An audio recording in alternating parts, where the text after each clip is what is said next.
Praise the Lord. கர்த்தரும் இரட்சகருமாகிய இயேசு கிறிஸ்துவின் நாமத்தில் உங்கள் யாவருக்கும் என் அன்பின் வாழ்த்துக்கள். ஒரு அருமையான பாடலை கேட்டோமாம். தேவனுடைய சிருஷ்டிப்புகள் எல்லாம் தேவனை மகிமைப்படுத்தி கொண்டிருக்கிறது. எல்லா சிருஷ்டிகளும் கர்த்தரை மகிமைப்படுத்தி கொண்டிருக்கிறதா. ஆகவே தான் சங்கீதக்காரன் எல்லா சிருஷ்டிகளும் தேவனை மகிமைப்படுத்துகிறதை பல இடங்களில் வேதத்தில் எழுதி வைத்திருக்கிறார்.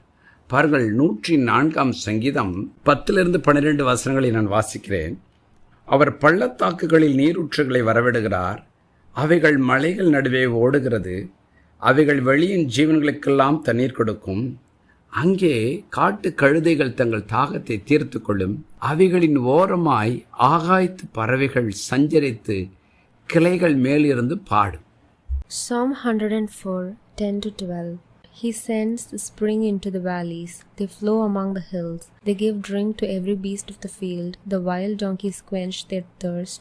By them the birds of the heavens have their home. They sing among the branches. ஆம் பிரியமானவர்களே, தேவனுடைய சிருஷ்டிப்புகள் தேவனை மகிமைப்படுத்துகிறது. நாமும் கூட அடிக்கடி நினைவு கூற வேண்டும். தேவனை மகிமைப்படுத்தாத ஒரு சிருஷ்டி யார் என்றால் மனுக்குலம் தான். ஏனென்றால் மனுக்குலம் தேவனை தேடுகிற உணர்வு அவர்களுக்கு வேண்டும் என்று தேவன் அவர்களை தேடிக்கொண்டிருக்கிறாராம். இன்றைக்கும் கூட இந்த வார்த்தைகளை கேட்டுக்கொண்டிருக்கிற தேவஜனமே, நம்மை சிருஷ்டித்த சிருஷ்டி கர்த்தரை மகிமைப்படுத்துகிற ஒரு உணர்வு எப்பொழுதும் நமக்குள் இருக்கட்டும். சங்கீதக்காரன் 148 சங்கீதத்தில் 3-4 வசனங்களில் இப்படியாய் சொல்கிறார்.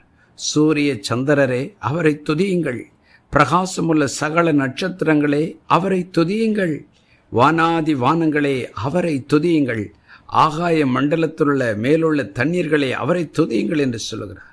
அப்படியாய் 10 மற்றும் 11 வசனங்களில் காட்டு மிருகங்களே, சகல நாட்டு மிருகங்களே, ஊரும் பிராணிகளே, இறகுள்ள பறவைகளே, பூமியின் ராஜாக்களே, சகல ஜனங்களே, பிரபுக்களே, பூமியில் உள்ள சகல நியாயாதிபதிகளே என்று ஒரு பெரிய லிஸ்டில் தேவனை மகிமைப்படுத்தும்படி அழைக்கிறார். இந்த வார்த்தைகளை கேட்டுக்கொண்டிருக்கிற தேவஜனமே, சிருஷ்டிப்புகள் அவரை மகிமைப்படுத்துகிறது உண்மை. ஆனால் அவரால் சிருஷ்டிக்கப்பட்ட நாமும் மகிமைப்படுத்த ஒரு நாளும் மறந்து போகக்கூடாது. அதிகாலையில் எழுந்திருக்கும் போது குருவிகளின் சத்தம், பறவைகளின் சத்தத்தை கேட்கும் பொழுதெல்லாம், ஆண்டவரே எல்லா சிருஷ்டிப்புகளுமை மகிமைப்படுத்துகிறது, நானும் நன்றியுள்ள இருதயத்தோடுமை துதிக்கிற மகிமைப்படுத்துகிறவனாய் என்னை மாற்றும் என்று சொல்லுவோம்.